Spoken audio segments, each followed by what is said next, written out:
Après de longues années, Laurent Gbagbo sort de son silence et l'ancien président ivoirien a choisi TV5 Monde pour s'exprimer. Ce sera à 17h45 heure de Paris, 16h45 temps universel. Bonjour Ousmane. Bonjour. Vous êtes rédacteur en chef à Afrique TV5 Monde. Dans cette interview, Laurent Gbagbo évoque la candidature à un troisième mandat d'Alassane Ouattara et on peut dire qu'il a la même position que les autres opposants. Oui, il se joint à la colère du peuple, comme il dit, et surtout on note, et c'est le plus important, une volonté de l'ancien président Laurent Gbagbo de peser sur l'issue de la contestation et l'issue du scrutin, parce qu'il intervient à un moment important, un moment décisif. Aujourd'hui, c'est le dernier jour de campagne, c'est le dernier jour où les candidats peuvent parler, il intervient, et puis ça c'est sur le fond, sur la forme, on retrouve un Gbagbo tel qu'on le connaît, féru de références historiques, ancré dans l'histoire ivoirienne, et très très très politique. Je vous propose de voir un premier extrait de cette interview exclusive. Je pense que l'un des problèmes politiques en Afrique, c'est qu'on écrit des textes sans y croire. On écrit dans la Constitution que le nombre de mandats est limité. Est limité à 2. Pourquoi veut-on faire un troisième mandat? Il faut qu'on respecte ce qu'on écrit. Il faut qu'on respecte ce qu'on dit. Ousmane, Laurent Gbagbo a également évoqué le climat particulièrement tendu à la veille du scrutin. Et on peut dire qu'il est dans son rôle d'ancien président? En fait, c'est le prélude même à l'entretien. Il dit et le répète souvent qu'il parle parce qu'il considère qu'il a une responsabilité en tant qu'ancien président de la République. Et il considère que son pays est au bord du précipice, au bord de la catastrophe, et qu'il espère une sorte d'électrochoc en parlant, un électrochoc décisif qui peut à la fois avoir une double conséquence, qu'il espère, un report du scrutin et l'ouverture d'un dialogue, parce qu'il considère que la solution aujourd'hui est dans un dialogue qui inclut tous les acteurs de la politique ivoirienne. On va regarder un deuxième extrait de cette interview exclusive de Laurent Gbagbo. Je voudrais dire que on a un remède à cela. Le remède, c'est la discussion. Il faut que les gens s'asseyent et qu'ils discutent. Alors quand vous dites les gens s'asseyent, vous pensez à qui? Alassane Ouattara? Aux hommes politiques en général. Henri Konan Bédié et vous-même? Oui, mais je pense à ces trois-là.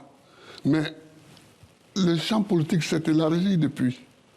Il peut avoir encore de l'influence en Côte d'Ivoire? Il a de l'influence et il en l'aura. Certainement, cette prise de parole va quelque part rebattre les cartes et les rapports de force, même si je ne pense pas qu'il fasse exploser les positions, notamment du camp Ouattara. En tout cas, c'est une sorte de passerelle, une sorte d'inconnu et d'imprévu qui vient quand même redéfinir la carte des rapports de force pour l'élection de samedi prochain. Merci Ousmane Diagne pour ces précisions et retrouvez cette interview de Laurent Gbagbo sur TV5 Monde à 17h45 heure de Paris, 16h45 temps universel, un entretien réalisé par Denise Epoté. Et justement, le président Alassane Ouattara a annoncé que Laurent Gbagbo pourrait revenir en Côte d'Ivoire, mais après la présidentielle de samedi, retiré des listes électorales, l'ancien président n'a pas pu être candidat. Notre correspondant Cléophas Mossala s'est rendu à Gagnoa, ville natale de Laurent Gbagbo. Récit de Laure de Matos. À Mama, les journées s'écoulent toujours de la même manière. Lorsque les travaux champêtres sont terminés, on se retrouve au cœur du village, au Parlement de Mama. Quelques bancs, l'ombre d'un arbre et des débats à n'en plus finir. Ici, qu'on le veut ou pas, on est politicien. Mama est le village de Laurent Gbagbo, sa base arrière, son fief. Le village où son père est né, en plein cœur du pays BT. Alors bien sûr ici, on aurait rêvé que l'ancien président ivoirien puisse se présenter de nouveau à la fonction suprême, mais l'essentiel est ailleurs. Être président de Côte d'Ivoire aujourd'hui, on ne peut pas en faire une fixation. Nous, ce que nous voulons, c'est qu'il vienne dans son village, dans son pays, pour faire ce qu'il a à faire. Il dit qu'il ne sait que faire la politique. Mais moi, je sais qu'il y a plusieurs manières de faire aussi la politique. La dernière fois que Laurent Gbagbo est venu ici, c'était en 2010, pendant la campagne pour la précédente présidentielle. Mais l'enfant du pays est omniprésent. Ses audiences à la Cour pénale internationale aux Pays-Bas ont été suivies de près jusqu'ici.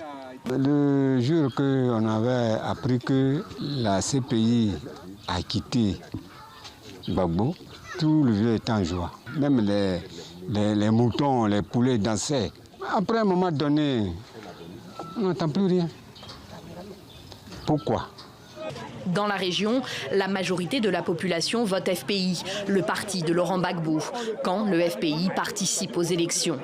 Depuis plusieurs semaines, les relations sont tendues avec le camp présidentiel. Des affrontements violents ont eu lieu dans la grande ville de Gagnoa et ici, à Guibéroua. C'est un peu triste ce qui est arrivé à Guibéroua. Aujourd'hui, nous sommes dans des phases de réconciliation, les conciliambules, tout et tout et tout. Les mots d'ordre sont des mots d'ordre qui sont au haut niveau, qui sont lancés.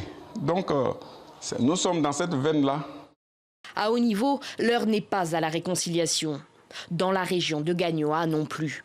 Le boycott actif reste le mot d'ordre de l'opposition. Les militants locaux du RHDP d'Alassane Ouattara se préparent à riposter. Les élections auront bel et bien lieu. Il ne peut pas nous empêcher d'aller aux élections. Il ne peut pas empêcher les militants du RHDP d'aller voter. Ça, c'est pas possible. Le regain de tension entre camps politiques et communautés inquiète.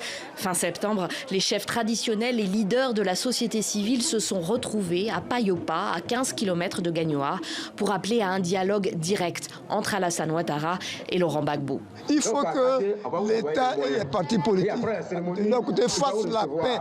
S'il y a la paix à leur niveau, la paix va s'installer à la base. À quelques jours du scrutin, aucun camp n'a fait un pas vers l'autre. C'est donc dans 2 jours que les Ivoiriens se rendront aux urnes pour élire leur futur président. On en parle avec la journaliste Fanny Pigeot. Bonjour. Laurent Gbagbo est un des absents du scrutin, mais il est présent à distance. Alassane Ouattara a récemment évoqué son retour. Quels sont les enjeux d'un retour de l'ancien président en Côte d'Ivoire ?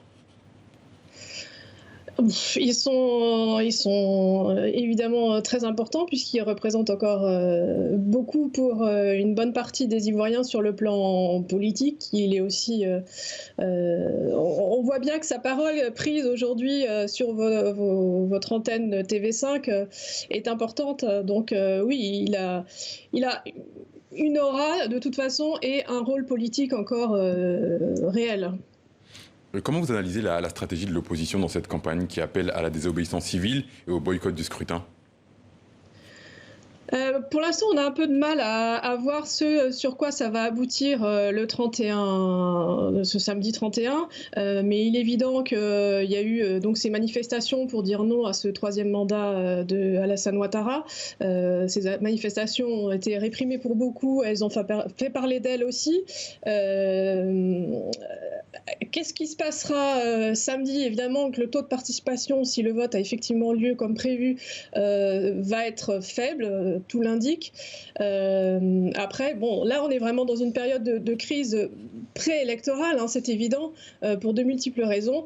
Il est fort probable, comme le dit Laurent Gbagbo à TV5 dans son interview, que la suite va être aussi compliquée si il n'y a pas de dialogue comme lui le préconise.